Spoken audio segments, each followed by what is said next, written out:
ও আমার একটা হৃৎপিণ্ড, সেটাই আল্লাহ নিয়ে গেছে। পরশুদিন বলছে, বাবা আমার একটা বরকা কিনে দাও। আমার স্যান্ডেলটা দেখে 3 বছর পুরাতন ছিঁড়া, কিন্তু আমি আমার স্যান্ডেলটা পাল্টাই না, সেলাই করে নেই, কিন্তু আমার বাচ্চাদেরকে আমি কষ্ট পেতে দেই না। শুধু একবার বলছে, বাবা লেসে খাবো। আমার মেয়ের মোবাইলে আমার নাম হলো 500 ছবি আছে। আমি এখনো সাহস পাইনি আমার মেয়ের একটা ছবি বের করে দেখতে। আমার সেই সাহস নাই।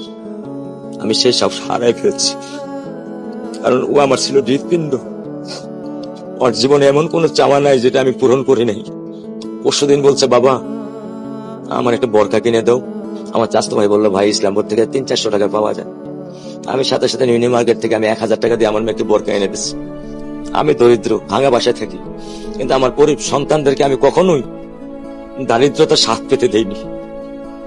দারিদ্রতার স্বাদ পেতে দেইনি। আমার বড় মেয়েকে এখন আমি সেলোরার থেকে জামা কিনে দিই। আমার স্যান্ডেলটা দেখে 3 বছর পুরাতন ছিঁড়া, কিন্তু আমি আমার স্যান্ডেলটা পাল্টাই না, সেলাই করে নেই, কিন্তু আমার বাচ্চাদেরকে আমি কষ্ট পেতে দেই না। শুধু একবার বলছে, বাবা লেসে খাবো। আমি 1 মিনিটও দেরি করিনি, 1 মিনিটও আমি দেরি করিনি। ও আমার একটা হৃৎপিণ্ড, সেটাই আল্লাহ নিয়ে গেছে। আলহামদুলিল্লাহ, শুকরিয়া, আল্লাহ দিছে, আল্লাহ নিয়ে গেছে। আমার কোনো কষ্ট নেই।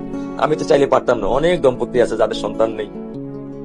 আল্লাহ দিছে, আল্লাহ নিয়ে গেছে। আমি আলহামদুলিল্লাহ করি আল্লাহ গেছে। আমার কোনো কষ্ট নেই, আমার কোনো কষ্ট নেই। ঠিক আছে।